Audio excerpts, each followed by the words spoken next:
మల్లిగాడు వచ్చిండు ఇక మల్లిగాడు వచ్చిండు. వీడు ఎట్లా రాస్తాడు చూడు ఇప్పుడు. రిపీట్ డ్రామాలు వద్దు, మేడిగడ్డ టూరు తుస్సు తుస్సు అట. మళ్ళీగా నీ పనే తుస్సు అయిపోయా, నీ పని తుస్సు అయిపోయా, మళ్ళా మేడిగడ్డ టూరు తుస్సు అని రాత్తివి. ఇప్పుడు వీని పని ఎట్లా తుస్సు అయింది తెలుసా. వీడు ఒకప్పుడు ఏం చేసిండు, బహుజనవాదం, అంబేద్కరిస్టుని, నేను పెద్ద మునగాన్ని అన్నారా. ఒక్క 2 కేసులు అయినాయో లేదో ఢిల్లీకి పోయి బీజేపీ పెద్దవాళ్ళతోటి మెడలో కండువ కప్పుకున్నాడు. మరి కాంగ్రెస్లో చేరేటప్పుడు వీని దేకినోడు ఉన్నాడా? కాంగ్రెస్లో వీనికి ఎవడు కండువ కప్పిండు? ఊరు పేరు ముఖం తెలియని వాళ్ళు వీనికి కండువ కప్పిండు. దీన్ని బట్టే వాడు ఎంత తుసుగాడో అర్థం చేసుకోవచ్చు. ఒకప్పుడు క్యూ న్యూస్ ఛానల్ అంటే నేను కూడా ఒప్పుకుంటా, ఎందుకంటే నేను కూడా పాదయాత్ర చేసిన కాబట్టి చెప్తున్నా. ఒకప్పుడు క్యూ న్యూస్ ఛానల్ అంటే బాధితులను చూపెడుతుంది. లంగ బాధితులో, దొంగ బాధితులో, వాడు రక్తి కట్టించిన బాధితులో, కానీ కొంతమంది బాధితులు అయితే వచ్చేది. ఇప్పుడు నీ బాధితులు వస్తాలన్నారా తుసుగా? కాబట్టి నువ్వు తుసుగానివి అయిపోయినావు. నువ్వు తుసుగానివి అయి ఇంకోళ్ళు తుసుగా అంటే ఎట్లా తుసుగా? తీనుమారు తుసుగాడు అన్నట్టు వీడు. బొంకే ప్రయత్నాలు చేసిన బావబొమ్మార్దులు. అరే నువ్వు కూడా హరీష్ రావుకు నువ్వు కూడా బొమ్మార్ది అవుతావు. ఎందుకంటే ఇక్కడ చూడు ఏది ఎటువా. ఆత్మరక్షణలో కేసీఆర్ కాక మరి కేటీఆర్ కు హరీష్ రావు బావైనప్పుడు నీకు బావే కదా, నీకు బావే కదరా, మాకు బాప అవుతాడు అంటే నువ్వు కూడా మాకు బొమ్మరిది అవుతావు. మరి వరుసలు ఏం కడతానే కానీ కేటీఆర్ మాకు అన్న అవుతారా. కేసీఆర్ ఎందుకు బాప అంటారంట అందరూ. ఓకే, ఆయన తెలంగాణ ఉద్యమంలోని ముఖ్యమంత్రిగా ఆయనను మేము ఇష్టపడము పక్కన, ఉద్యమ నాయకుడిగా మాత్రం ఆయన అందరికి ఇష్టమే.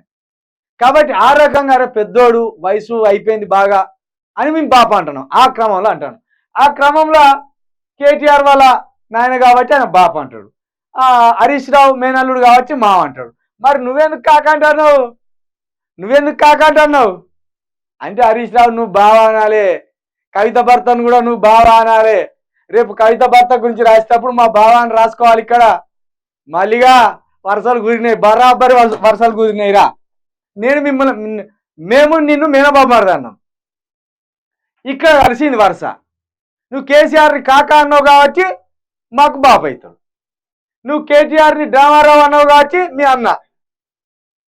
అన్నరా వారి ఎట్లరా వారి ఈ మాటలు రాసి దొరికిపోతా అంటే మాకు హరీష్ రావుకి ఏం సంబంధం లేదు, నీకు హరీష్ రావుకే సంబంధం ఉన్నది. ఎందుకంటే నువ్వు స్వయాన కాక అంటాను, మేము తెలంగాణ తెచ్చినాం కాబట్టి కేసీఆర్ను బాప అంటాను.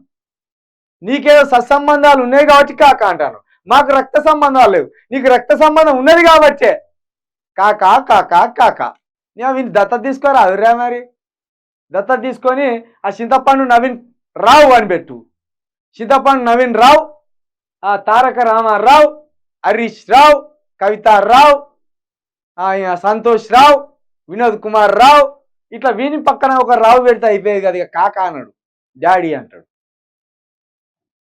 చిన్న సమస్యగా చూపించే ప్రయత్నం, పసలేని పవర్ పాయింట్ ప్రజెంటేషన్, ఆధారం లేకుండా శుద్ధపూస కథలు. వారి నీకు సిగ్గుంటే వాళ్ళు నిన్న వేటప్పుడు ఎవడెవడు వస్తారో రారా సన్యాసులు రా అన్నాడు.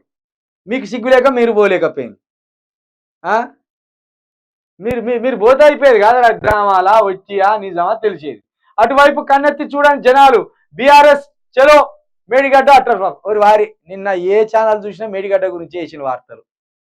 నీకు సిగ్గు లేక నువ్వు పట్టించుకోలే కానీ ఆఖరికి నీ దాంట్లో కూడా వేసి చూస్తారా దొంగ, నీ దాంట్లో కూడా వేసే చూస్తావు నువ్వు. లైవ్ పెడతారు దొంగ, మళ్ళా లైవ్ పెట్టిన దొంగ మళ్ళా మేడిగడ్డ చూస్తాను ఎట్లా అంటున్నావురా దొంగ. ఆవురా నీ దాంట్లో నువ్వు పెట్టిన వాళ్ళు ఇక్కడనే తెలిసిపోవాలి, నీ కథ ఇక్కడనే తెలిసిపోవాలి. ఆవురా మళ్ళీగా అది తుస్సాది ఇట్ట అనేది తెలిసిపోవాలి. చూద్దాం. వీడు క్యూ న్యూస్ పెడతాండ, దేంట్లో పెట్టిండు తమ్ముడు వీడు?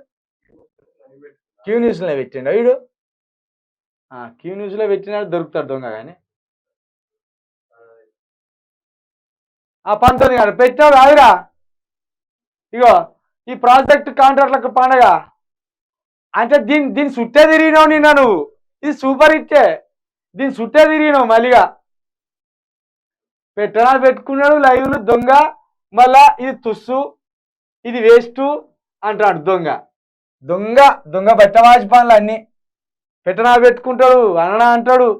మరి ఇంత బోకరవాణి ఎట్లయినవురా? అసలు నీకు ఏం దాయిపించిండు, ఏం తినిపించిండు?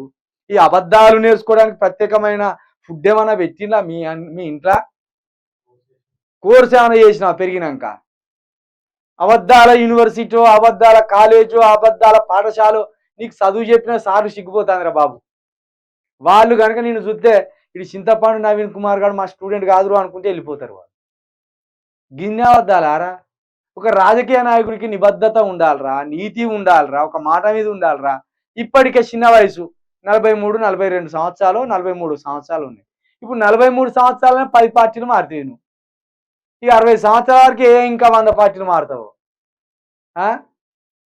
న్యూస్ ఛానల్ మారినట్టు అనుకుంటాను. ఎవరో పార్టీలు మారడంటే ప్రతి పార్టీకి ఒక సిద్ధాంతం ఉంటుంది.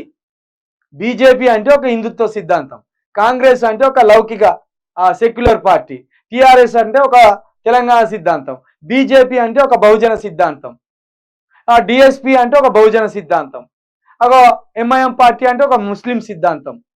ఇట్లా ఏ పార్టీ సిద్ధాంతాలు ఆ పార్టీలో ఉంటాయి. నువ్వు కాసేపు అలా పోతివి హిందుత్వం సిద్ధాంతం ఎత్తుకుంటే, కాసేపు కాంగ్రెస్లోకి వస్తేవి సెక్యులర్ సిద్ధాంతం ఎత్తుకుంటే, కోదండరామ్ తోటి పోతివి అక్కడ రెడ్డి సిద్ధాంతం ఎత్తుకుంటేవి. ఇక్కడ నీళ్ళక్కడ ఉన్నదిరా నీ బొందల మీద మనవాడ కల్తీ మనిషేవాడు. నువ్వు తీన్మార్ అని పెట్టినప్పుడే కల్తీగా నువ్వు. తీన్మార్ శబ్దం మాది, ఆ డప్పు మాది, కొట్ట తాగరా నీకు ఒక్కసారన్నా ఆ డప్పు పట్టుకొని ఇట్లా కొట్టినావు నేనారా నువ్వు? చలో పెట్టుకోరు ఒక్కసారి సంఖకేసుకొని నువ్వు కొట్టగలగాలి. తీన్మార్ అనే శబ్దాన్ని కొట్టగలగాలి. తీన్మార్ అనే శబ్దాన్ని కొట్టగలిగితే తీన్మార్కు నువ్వు అక్కడికక్కుతావు. లేకపోతే మా పుణ్యాన నువ్వు దాన్ని వాడుకుంటాను. ఏమైనా ఏం లేదు.